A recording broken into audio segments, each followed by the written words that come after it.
Great. Well, thank you for joining us today for our conversation with Jonah Berger, author of Contagious, Why Things Catch On.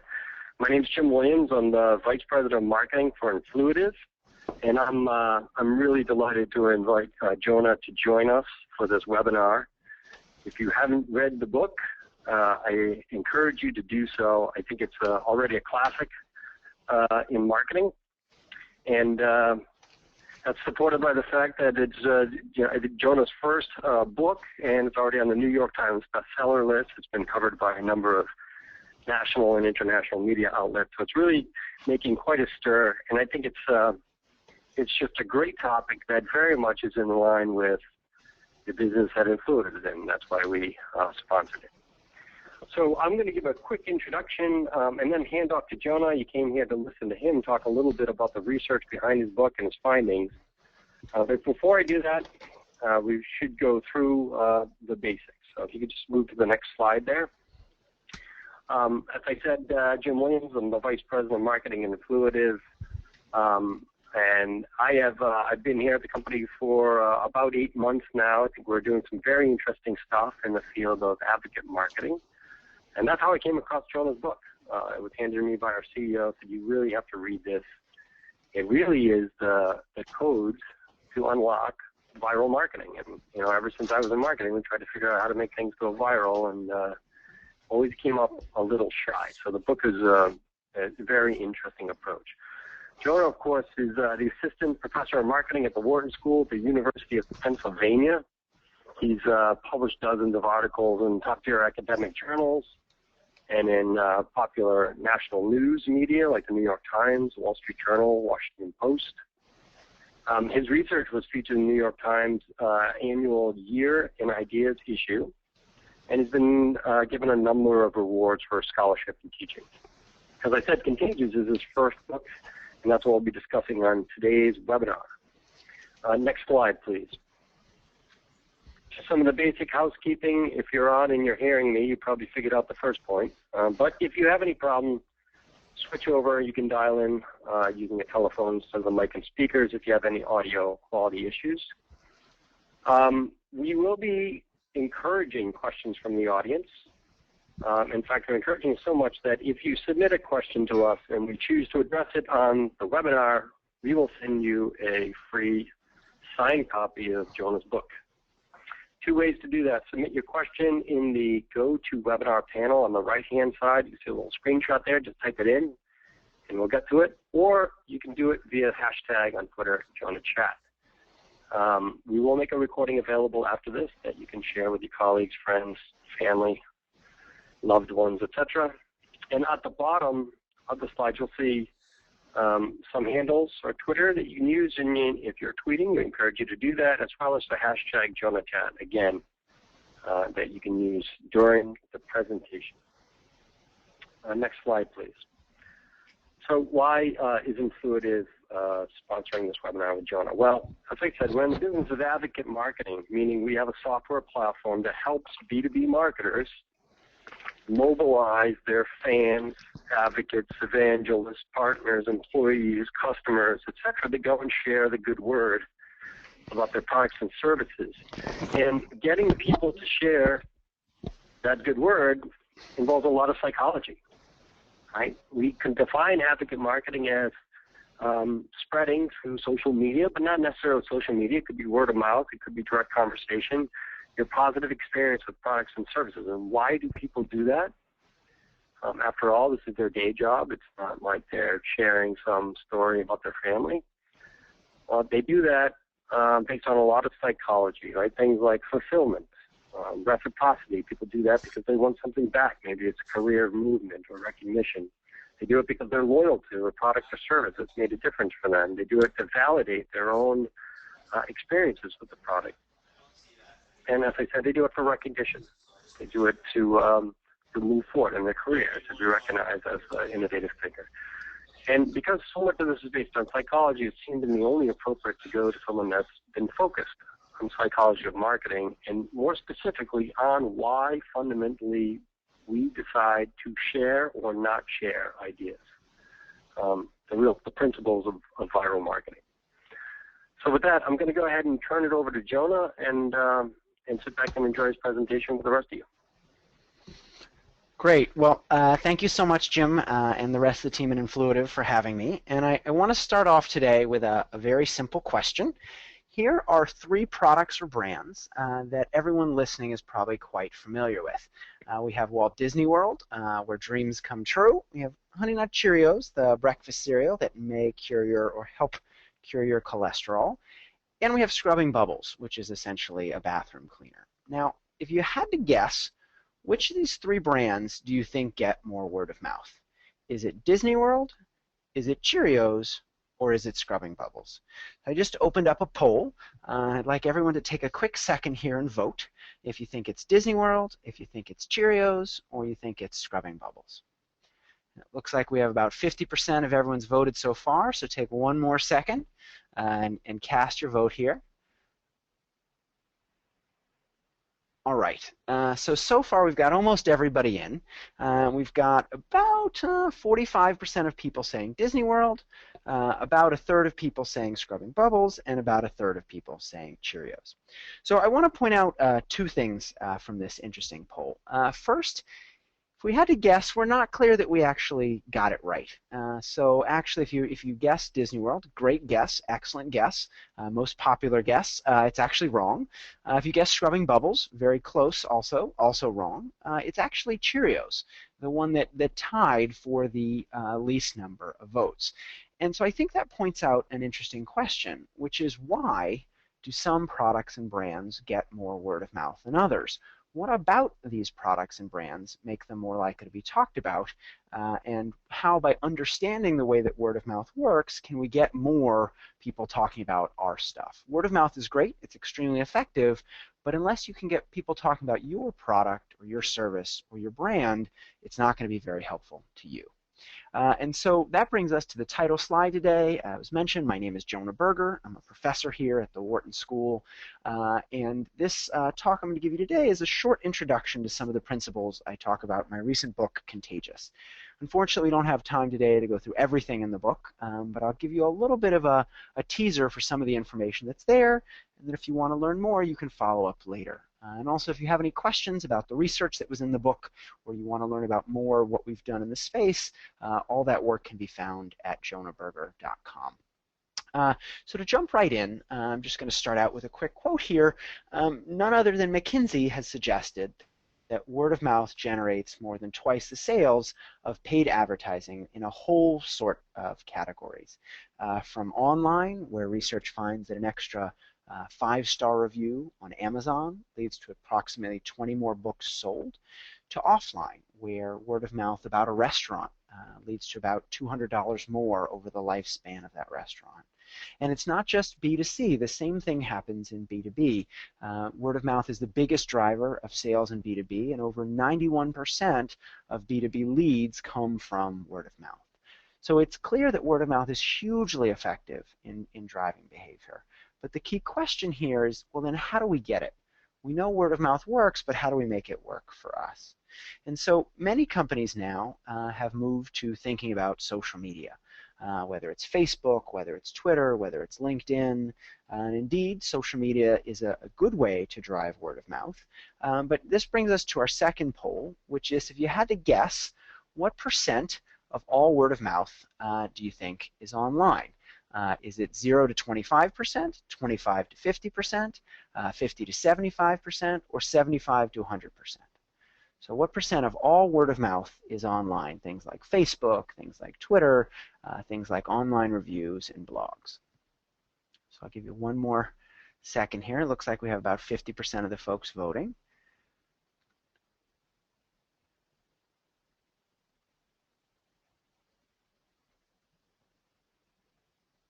All right, so not all the votes are in, but we have 2 categories that are pretty much tied, and then one that's trailing a little bit behind. So about 30% of you said 50 to 75%. About 40% or so said 0 to 25%, and about a third said 25 to 50%. So the average is probably something there, maybe around 25, 30%. And that makes sense, right? We hear about social media all the time, but if you actually look at the data, only 7% of word of mouth is online. not 70, not 17, 7. And so while online word of mouth is important, it's even more important not to forget about all the face-to-face word of mouth that goes on offline.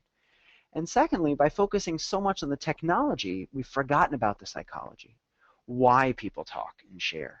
A few years ago, you might have sat in a seminar that talked about how important MySpace was for the new marketing world, and you might have dutifully taken notes and gone out and executed that MySpace strategy. But the problem with focusing so much on the technology is it's not clear whether the technology will stick around. MySpace isn't here anymore. Last year it was supposed to be Foursquare. Now Pinterest is really big. I don't know which of these technologies will stick around. But what we do know is that the psychology will stick around. Understanding why people talk and share is going to be important regardless of what channel people are sharing across. And so what I'm going to talk about today, before I get to there, is cats. So you might have heard why people talk and share. Well, it's all about cats. The most popular thing people share online, some pundits argue, is cats. This is a cute picture of a cat. It's not actually mine. I found it on the web. But while this theory is great, it's not actually backed up by any data. Sure, some people share cat stuff, but that doesn't tell us anything about why people share non-cat stuff, or why some cat stuff is shared more than others. And so rather than focusing on cute kitties, I'm instead going to focus on science. As a professor at the Wharton School, I've spent the last decade understanding why people talk and share. We've analyzed 6 months of New York Times articles, over 7,000 pieces of content, to understand how emotions and useful information and other sorts of factors drive people to share articles. We've looked at offline word of mouth, hundreds, if not thousands, of different brands in all sorts of product categories from B2B to B2C. And again, we saw the same 6 principles driving people to talk and share. It wasn't luck and it wasn't chance. There was actually a science behind social transmission. And that's the science I'm going to share with you today. And what I'm going to suggest is that there's a formula, a way to engineer content to make it more viral or talkable. And by doing so, we can craft contagious content. By content, I mean both the advertising messages we design, as well as the products that we build and the features in those products. By contagious, I mean more likely to spread from person to person, just like a virus might. But the most important word here is craft. You might have thought again that it was just luck, that it was chance why things get talked about or shared. And I'm going to show you today that it's not, that we can craft any message, any product, any idea, regardless how mundane it might seem, to get people to talk about it and share it. I'm not going to guarantee that you can get 1 billion views, that you can be the next Gangnam Style, but most of us don't want 1 billion views. That'd be nice, but really we're trying to boost our batting average. We want 20 or even 30% more customers. And what these ideas today are going to be like is almost a science of hitting in baseball. So you don't hit a home run every time you get up in baseball, but by understanding the science of hitting, you can hit more home runs and more singles and more doubles. You can raise your average. And so that's what we're going to talk about today, how to raise your word of mouth average. And what we're going to learn about are the 6 key steps to driving people to talk and share. You'll notice that steps is incorrectly spelled. It has 2 P's. Because I'm not clever enough to come up with a better framework here for these letters, but we're going to talk about social currency, triggers, emotion, public, practical value, and stories. We probably don't have time today to get through all 6 of these, so I'm going to start with social currency, triggers, maybe talk about public, and we'll see if we get to stories. But don't worry, if we don't get to one of these concepts, there's a whole chapter in the book that's all about it. And again, if you have any questions along the way, whether you agree with what I'm saying or you vehemently disagree, you can tweet at us at J1Berger and at Influitive and use the hashtag JonahChat. So just to jump right in here, I want to tell you about a story of a restaurant in New York. Imagine you're in New York City one day, you're hungry, you're down on the Lower East Side, when you notice what looks like a hot dog restaurant. So you walk down into this restaurant, you check it out, and it's got the most amazing hot dog menu in the world. It's got everything from a good morning hot dog with bacon, eggs, and cheese. It's got a hot dog with green onions and pineapple. And it has a basic hot dog with ketchup and mustard, just the usual sort of New York-style water dog. So imagine you order a hot dog, and while you're sitting there chomping on your hot dog, you notice something sort of weird in the corner. If you take a closer look, you'll notice that it's what looks like wow, a phone booth, something you probably haven't seen in a long time. One of those old school numbers that that Clark Kent might jump into to change into Superman. So just for kicks, take a look at that phone booth, slide the door open, and step inside, and you'll notice an even more unusual thing, a rotary dial phone on the wall. Just for fun, stick your finger in that rotary dial phone and put say the number 2 and go around in a big circle. And you hear a sound ring, ring, and it'll go ring, ring, and suddenly someone will pick up the other line and they'll ask you whether you have a reservation. A reservation? What would I have a reservation for? I'm in a phone booth inside a hot dog restaurant. But if you're lucky and you have a reservation, or they have space, that back of the phone booth will open and you'll be led into a secret bar called Please Don't Tell. Now, Please Don't Tell has violated a number of quote-unquote traditional laws of marketing. There's no sign on the street. There's no sign inside the restaurant. In fact, they've done everything they can to make it hard for people to find it. But if you think about it, there's a funny thing. They've made themselves a secret. And think about what you did the last time you heard a secret. Someone told you not to tell another soul, not to tell anyone else. But what you did with that information, probably the first thing you did is tell someone else. Because having access to secret information, or something that no one else has, or few others have, make you feel good. And that's the first principle we're going to talk about today, which is social currency. The idea that what people say affects how others see them, makes them look smart and in the know. So we talk about things that make us look special, or like insiders, rather than things that make us look not so special, or behind the times. So use an example here, if you just want to play a game with me for a second. This is my friend Carla. She drives a minivan. And if you had to guess some things about her, for example, maybe I'd ask you to guess, well, how old is Carla? People might think about it for a second, and most people would probably say, well, she's between, I don't know, 35 and 45. Okay. Does Carla have kids? Yeah, probably. Do they play sports? Probably. What sport do they play? Well, you probably say soccer. And the funny thing is, by only knowing one piece of information about Carla, the fact that she drives a minivan, you made all these guesses about her. You made inferences about her based solely on the car she drove. And the idea here is that you might make the same inferences about someone who has a mohawk, right? Some aspects of their personality, where they might shop. And the point is that choices communicate information. The car we drive, the hairstyle we have, the clothes we wear, communicate things about us to others. It's the same with what we talk about. People talk about things that make them look smart and in the know, that make them look clever. If you want to show you're a foodie, for example, maybe you talk a lot about the newest restaurant. If you want to show that you're really into the tech space, you talk a lot about the newest technologies that have come out. And by talking about those things, it makes you look like you have information about the space. And so for brands to harness these ideas, they need to do one of a couple things. The first is to make people feel like insiders. Please Don't Tell did a really good job of this. They made people feel special, like they had something that no one else had or few others had. But it's not just things like hidden bars. LinkedIn did something very similar to this a few months ago. Many of you may have gotten an email from LinkedIn that said, hey, you're one of the top 5% or 1% of all profiles on LinkedIn. If you got one of those emails, you probably felt pretty good about yourself. And thousands of people shared those emails with others because they looked special. It made them seem smart. It gave them status. But interestingly, along the way, they were also spreading word of mouth about LinkedIn. Because it made them look good, they passed it on, but LinkedIn got to come along for the ride. And so one way to give people social currency is to make them feel like insiders. Another way is to find the inner remarkability behind any product or idea. And this idea of inner remarkability is really key. You might think that only certain types of products are remarkable. Things that are surprising, let's say, or highly novel or very interesting, hidden bars or a new technology product from Apple.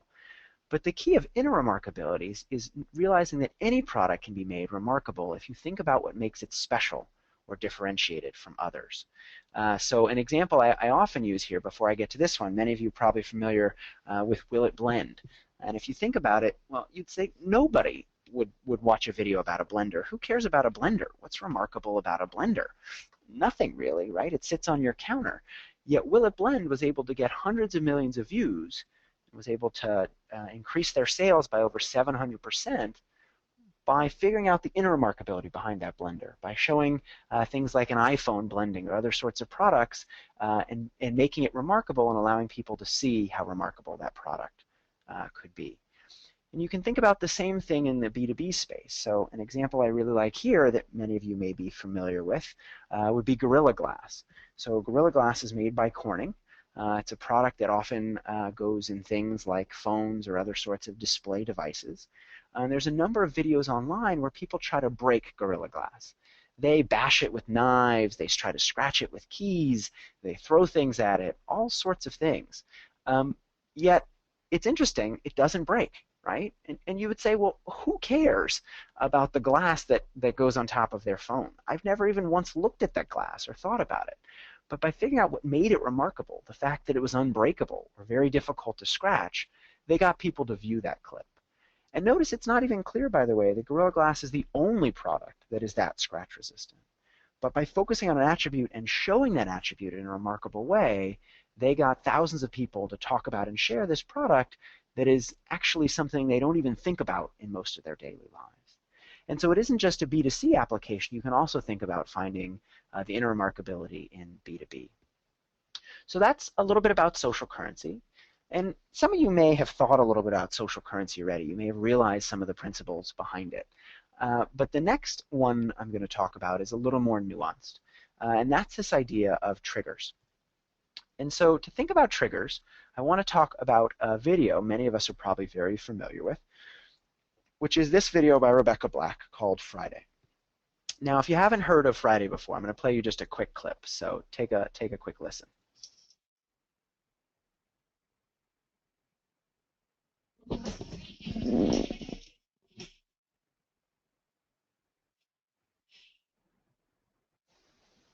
Okay.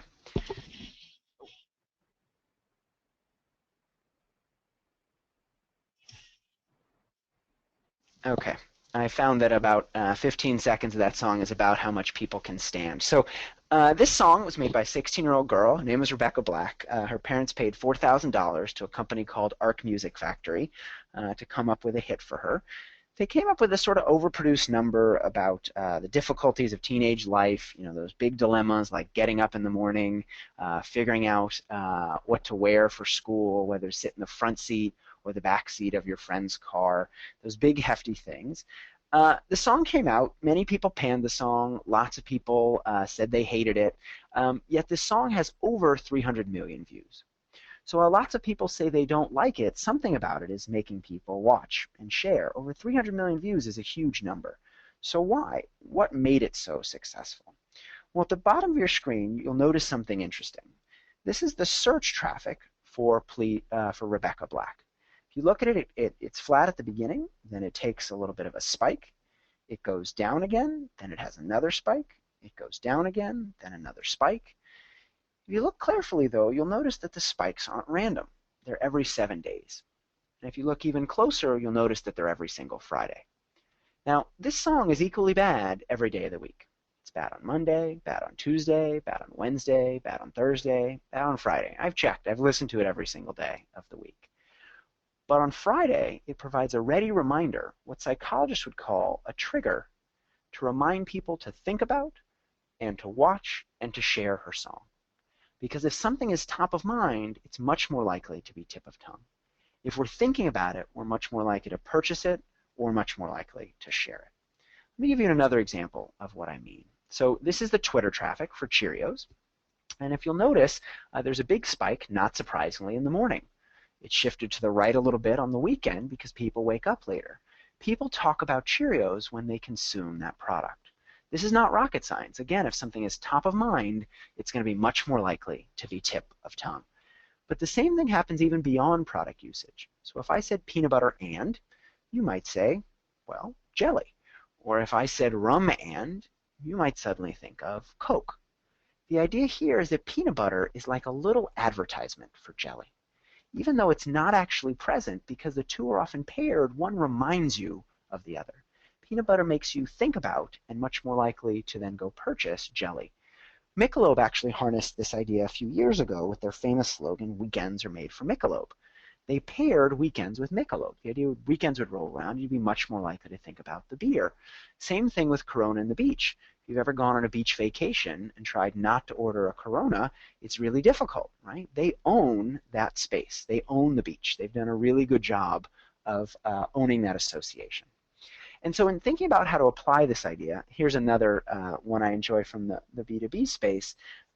Now, BlueJean video conferencing wants people to realize, hey, you need to do video conferencing because while people are on conference calls, they can just press mute and do whatever they want. They can go to the bathroom, they can fall asleep, so you need to use video conferencing.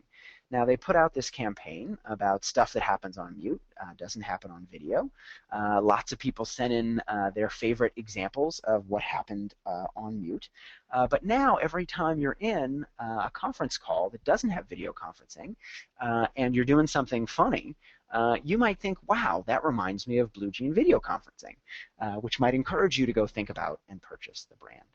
So there are a couple of ways to apply this concept. I don't have time to talk about all of them today. One key one is considering the context. And you can read about that in the book, thinking about which are the right triggers to choose based on the environment. But I will tell you about one way to apply the concept, which is picking prevalent triggers. And an example here is KitKat. So a few years ago, KitKat sales were down. People liked the product, but they weren't thinking about it. They weren't going out and purchasing it. So KitKat started a new campaign linking KitKat and coffee. Right? Every time you think about having a coffee break, have a KitKat. Think about having a break with coffee, have a KitKat along the way, KitKat and coffee, coffee and KitKat. And after a while, people started pairing the two together. Now, if you think about it, coffee is a perfect trigger for KitKat. Right? Not only is there the nice alliteration, not only could you eat the two things together, but coffee is consumed really frequently. It's not just a regular trigger, it's a prevalent trigger. And after this campaign, sales went up over 30% for KitKat because it linked itself to a prevalent product in the environment. And so it's not just picking any cue, right? Rebecca Black could have come up with a great song called Leap Day. Leap Day, something, something, leap day. Really catchy song, would have been equally funny, but people wouldn't have thought about it as often because Leap Day only comes up once every couple of years, whereas Friday comes up once a week, every week. Same thing with Michelob. Michelob's original slogan was actually holidays are made for Michelob, but they moved it to the weekend to be weekends are made for Michelob because they realized that weekends were more frequent. So in picking a trigger, don't just pick any trigger, make sure to think about prevalent triggers. And also in the book Contagious, I'll talk about different types of triggers and how considering the context is important as well. So I don't have time to talk about all about emotion, but if you're interested, you can read about it in the book. We talk about how some emotions increase sharing, but actually other emotions decrease sharing. And so you need to understand how to kindle the fire, which is all about emotion, and we talk about it at length in the emotion chapter. So feel free to check it out in Contagious. I'll talk very briefly about public. I think we have a couple minutes here to talk about public. So, and the idea behind public is a very simple one, but it's quite an important one. And I think I can illustrate it best through a famous example with Apple. So many of us have Apple laptops. And if we've ever read anything about Apple, we know that while they don't always listen to the customer, they want that product to be easier for the customer to use. So if you remember the first time you took the case, your iPhone out of its new box and you looked for the instructions and you realized, wait, there are no instructions. It's just that easy to use. To even their laptop design, it was all about being easy for the customer to use. So in this case, there's one issue with a laptop. When you take a laptop out of your bag, you have to figure out which way to have it face, right? Which way has the clip to open up to face you.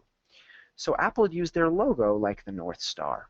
If you take it out of your bag and you put it down on the table, the logo is like a compass. If the logo's facing you, great, ready to use. If the logo's not, you need to turn the computer around.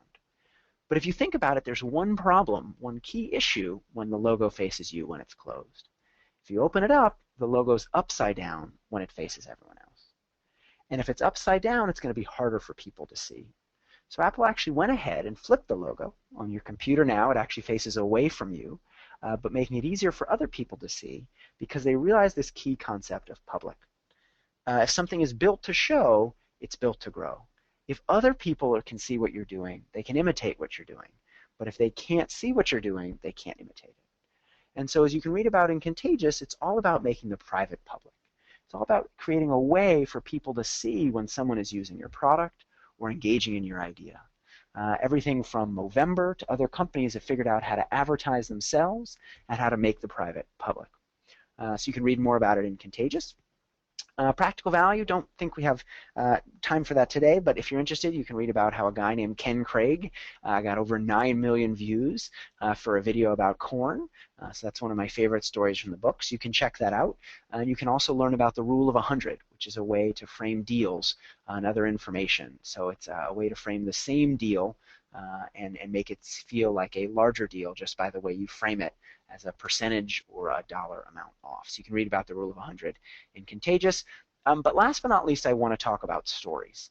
And I picked stories in particular to share with you guys today because I think it's a really important concept and one of the concepts we've been talking about throughout the discussion today.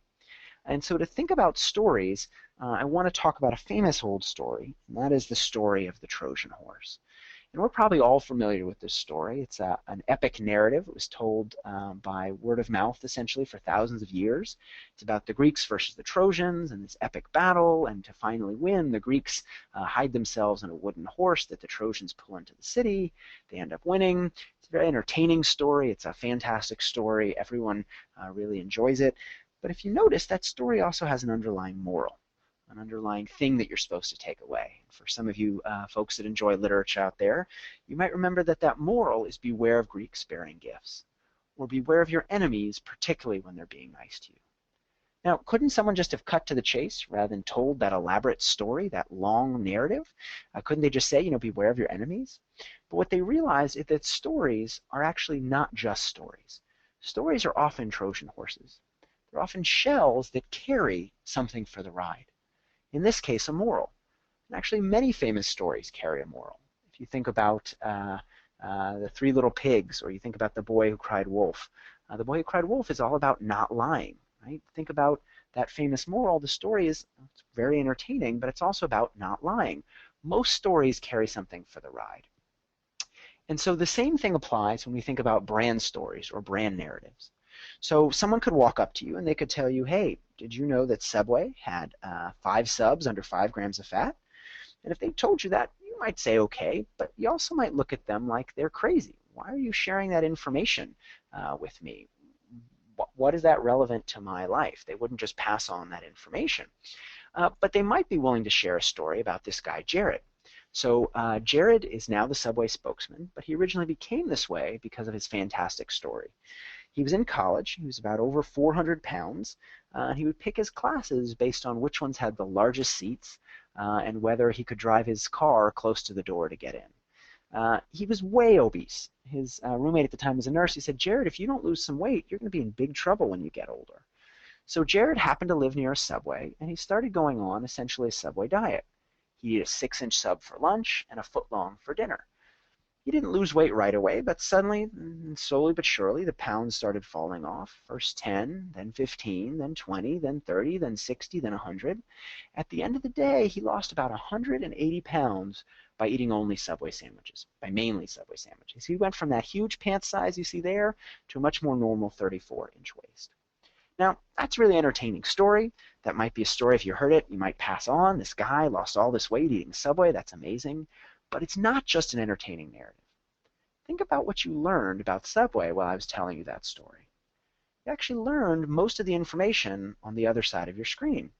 You learned, wow, Subway has a lot of subs. They have a lot of subs that are healthy. And you can eat them and lose weight. All the information over here is actually hidden inside this broader narrative.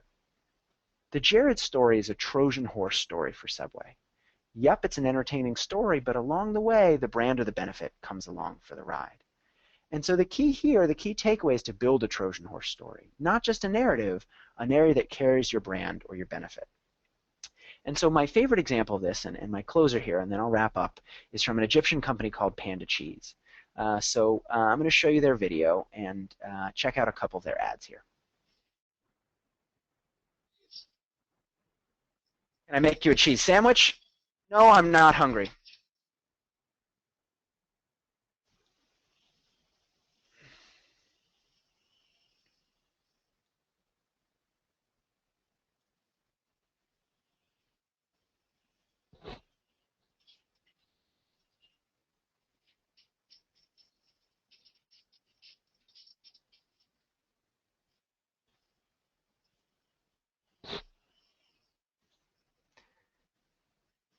Never say no to panda.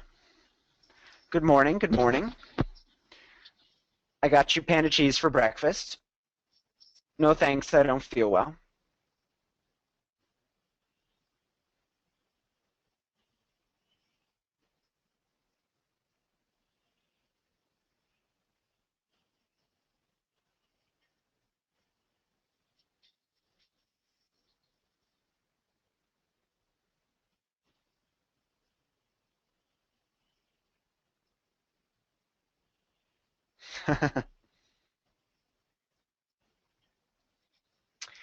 Dad, why don't we get some panda cheese? Enough, that's too much already.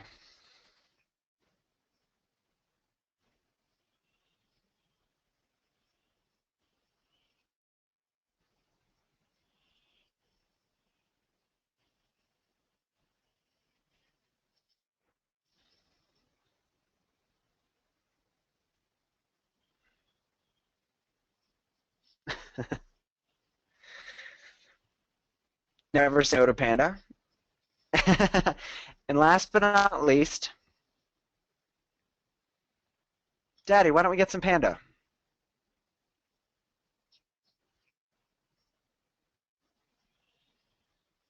Get one.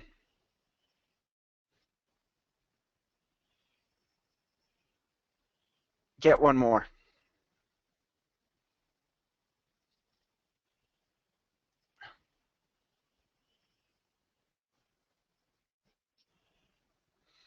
Okay, so I want to point out two things about panda cheese. First of all, it's hilarious. If you haven't seen it, please check it out online, share it with others. It is one of my favorite videos. But I think it points out two key things. First, it's funny. And as you'll read about in the emotions chapter of Contagious, humor, because it's a high arousal emotion, drives people to share. Not all emotions drive people to share. Not even all positive emotions do. But humor, because it activates us, drives us to pass things on.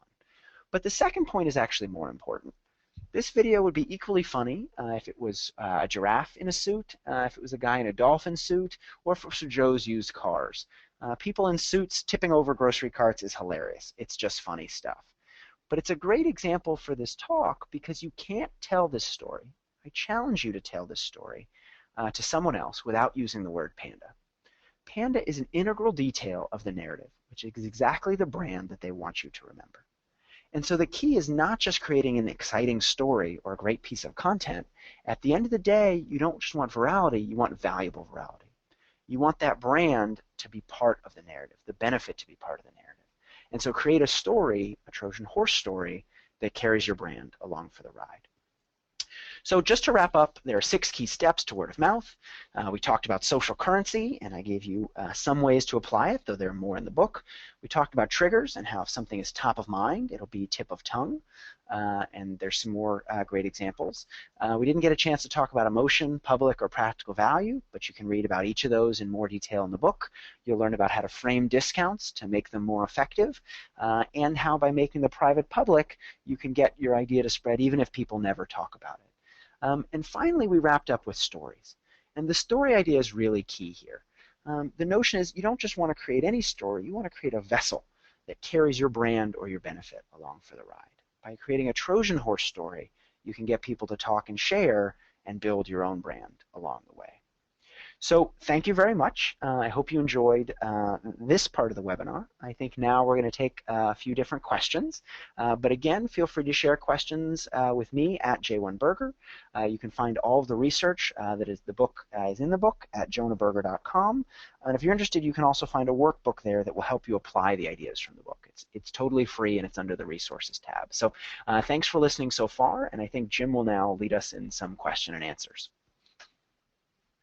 Great. Thank you very much, Jonah. It was a great presentation. And as expected, there's a load of questions here. I have one I wanted to just kind of kick off with. but it's a question I get a lot when we talk to our clients, whatever. So we're in the world of B2B marketing. So the question is, a lot of your examples, Cheerios, like God Awful Friday song, et cetera, they're very consumer-oriented. Are people more or less motivated to share in the kind of consumer world than they are in the professional world or the B2B world, or is it just virality is different in those environments? We've spent a while looking at B2B as well, and I pick B2C examples because sometimes they're more fun and they're easier to relate to if they're not your own industry. But I think we saw today a few B2B examples. We saw with Triggers, we saw how Blue Jean Networks got people to think about video conferencing. We saw how Gorilla Glass got people to use social currency to get them to talk about the product there. I'm actually doing an event this weekend for some orthodontics professionals. And you could say, wow, no one would share a video about orthodontics, but there's actually been a video going around and around the orthodontics community from one orthodontist to another about this new product, and it shows a guy actually screwing it into his own mouth. So it's these sort of orthodontic screws. Orthodontists buy them, and then they use them with their customers. But it is still a B2B product, but it's so remarkable to watch this guy actually do it on his own mouth. Who would have thought it would have been that easy? And so while, yes, the examples are different, and sometimes maybe the B2C ones are a little bit more fun, the principles are identical. The principles are the same. It's still about social currency. It's still about triggers. It's still about emotion, about practical value, about public and stories. Maybe it's even more important about practical value. Given its useful information, thinking about a product that saved the day or that really helped you get out of a jam or helped your business grow, people are going to be much more likely to pass that on. So the principles are the same. The psychology is the same. It's not like we shift to a totally different mindset when we're in our business life compared to our consumer lives. It's the same mindset, but it's just about understanding the reasons that people talk and share. Right. Yeah. I'll also just pause quickly to remind people that if you have a question, you can enter it into the question box in GoToWebinar, or you can use the hashtag JonahChat and send it by Twitter, and we'll answer it. And if we ask a question and address it here on the webinar, we'll send you a signed copy of the book. So I encourage you to pass those in. Another good one here, which I think it's a really good question because it came into my mind when I was reading. Is there, it really has to do with the principles. Is there a way to make both social currency like scarcity and the public principles work together, or are they mutually exclusive? Oh, certainly. So you're right. In some cases, it's hard to make things both public and exclusive, but in many cases, you can do both. The idea behind social currency is not just about making things exclusive. If you think about it, why do people talk so much about their kids, for example, or the fact that they got upgraded to a particular flight? It makes them look good, and so it doesn't necessarily have to be very exclusive to get people to share. It just has to tap into that identity motive. People love talking about themselves. If you look on Twitter or on Facebook, almost all messages have something to do with oneself, but it's about harnessing that motive to get them to talk about you. And so as I talk about in the book, you can think about the different steps almost like ingredients in a recipe. The more ingredients you have, the better that recipe is going to be. But in some ways it's a little bit more like salad toppings actually than let's say a cookie recipe. Because in a cookie recipe, maybe if you leave out one ingredient, the cookie's totally bomb. But if you think about the toppings on a salad, like a Cobb salad, for example, it's got eggs, it's got bacon, it's got cheese, it's got tomatoes. Each of those things is good, and the salad tastes better if all of them are there, but they don't have to all be there for it to be good. It's still pretty good if 2 or 3 are there. And so if your listeners are interested, checking out that workbook, it'll walk you through each principle and think about how to apply them all together to drive word of mouth. That's great. It's also making me hungry here.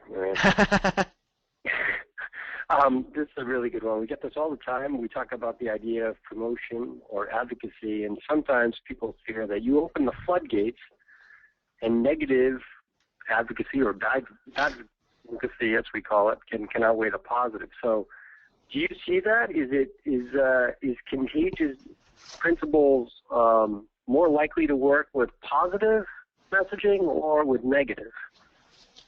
Well, so I want to point out two things. First of all, if people are sharing a lot of negative word of mouth about you already, you should work on your product to start. Rather than trying to get more word of mouth, you should think about, well, why are people dissatisfied? Is there something we're doing? Is there something that's breaking down? How can we fix that process to make people more satisfied along the way? Getting more word of mouth won't help. And sometimes people say, well, hold on, I don't want to start a word of mouth campaign because then people will start saying negative things. You have to remember, though, people are saying things already. Whether you're trying to actively engage in word of mouth marketing or not, consumers and your customers are still talking whether you ask them to or not. The other thing to remember, though, is that not all negative publicity is bad publicity. We've actually done some research on negative word of mouth and found that even negative word of mouth can increase sales to the degree it makes people more aware of your product. And so I think the key takeaway here is, if you've got negative word of mouth, don't fret. Work on the product at first, and eventually you'll get positive word of mouth, and that'll be more beneficial than negative. But negative by itself isn't always bad. Got it. Quick question. This is another one that we see a lot. There's been a lot of focus on the concept of gamification as a way to enhance contagious ideas or to spread ideas, but also a lot of pushback on gamification. Do you find that the idea of gamification is overused or stretched a bit in viral marketing or not? Gamification is a great concept, and I actually talk about it at length in the social currency chapter of Contagious. I think the problem is over gamification. Some companies think, oh wow, I get it. We should just give people points for every action they engage in.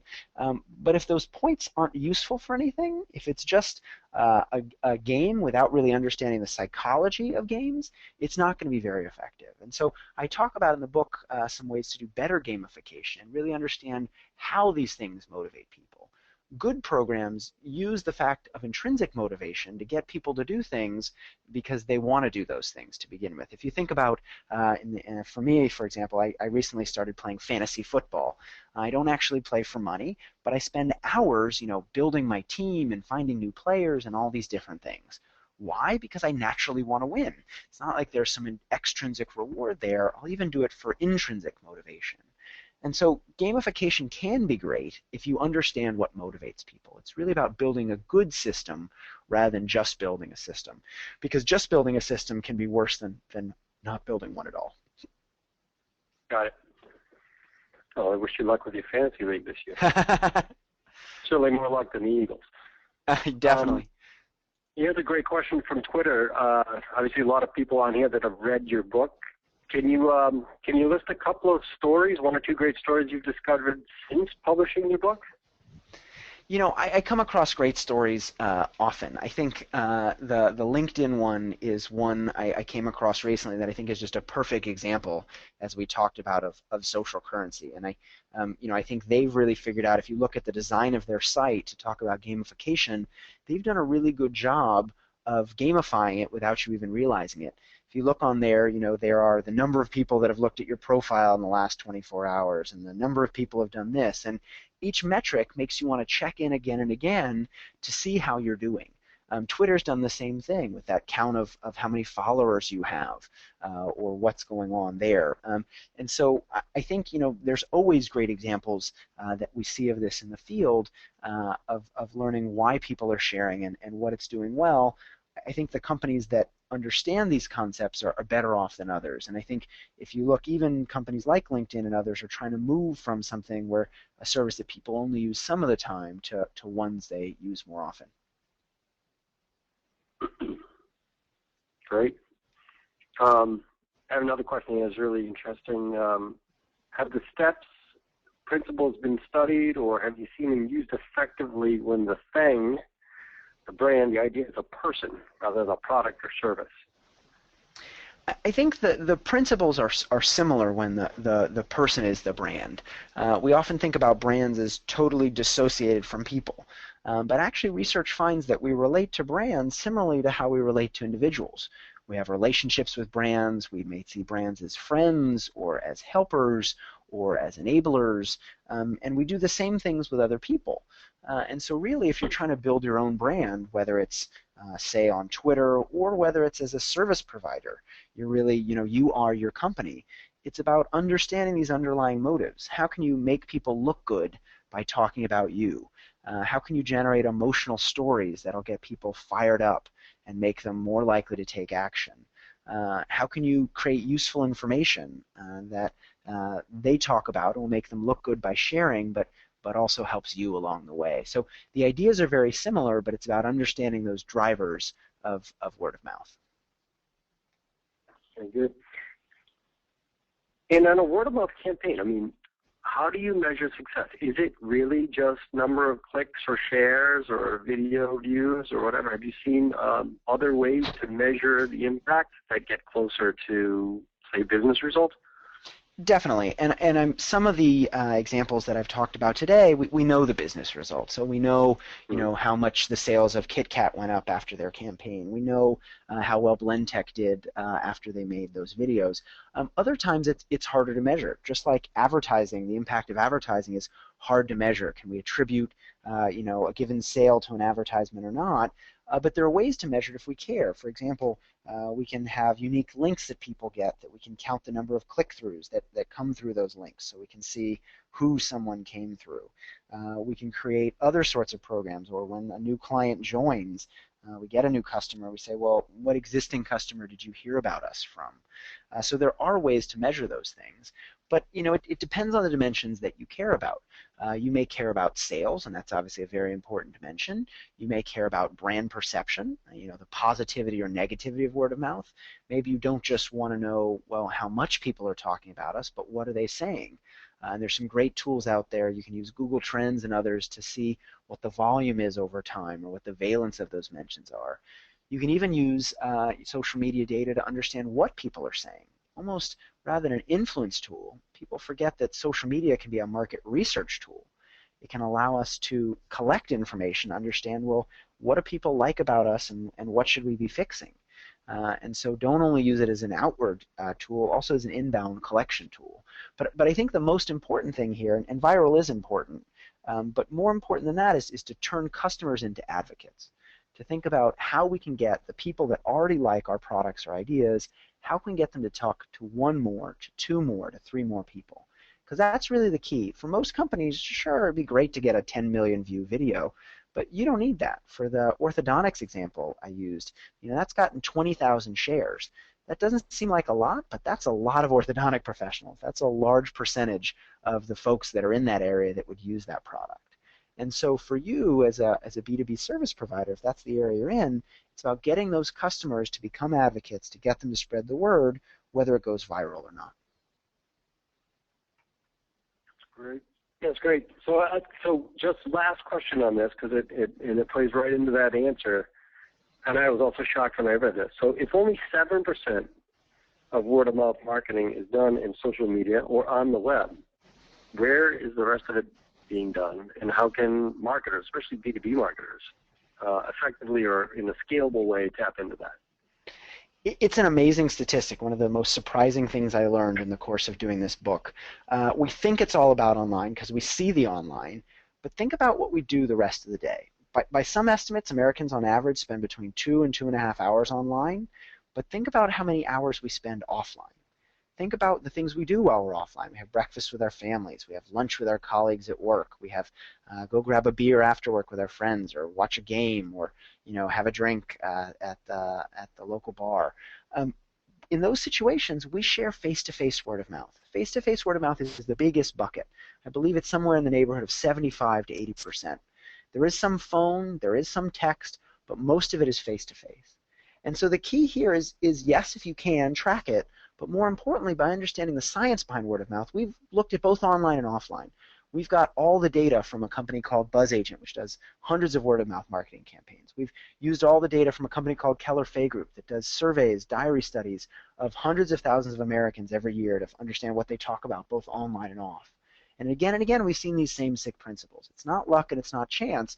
by understanding why people share, you don't necessarily have to create your own formula. You can apply these principles and make people more likely to talk about your own stuff. Excellent. Well, Jonah, we could continue here for a while. There's like literally dozens and dozens more questions here, but time is money, as they say, and I don't want to take more of yours. I really appreciate the hour that you've had to spend with us, and I appreciate you graciously donating some books and signing those for the people that have asked the questions. For those of you on the line, again, thank you for your time today. As I said, we will be sending out to everyone on the webinar and those who registered recording of this webinar on demand so you can share with colleagues, friends, etc. If you have any questions, you can reach out to me via any of the methods I highlighted at the beginning of the presentation. That I'm going to conclude the presentation. Again, thank you, Jonah, and for the rest of you, enjoy your afternoon. Thanks so much for having me. Thank you.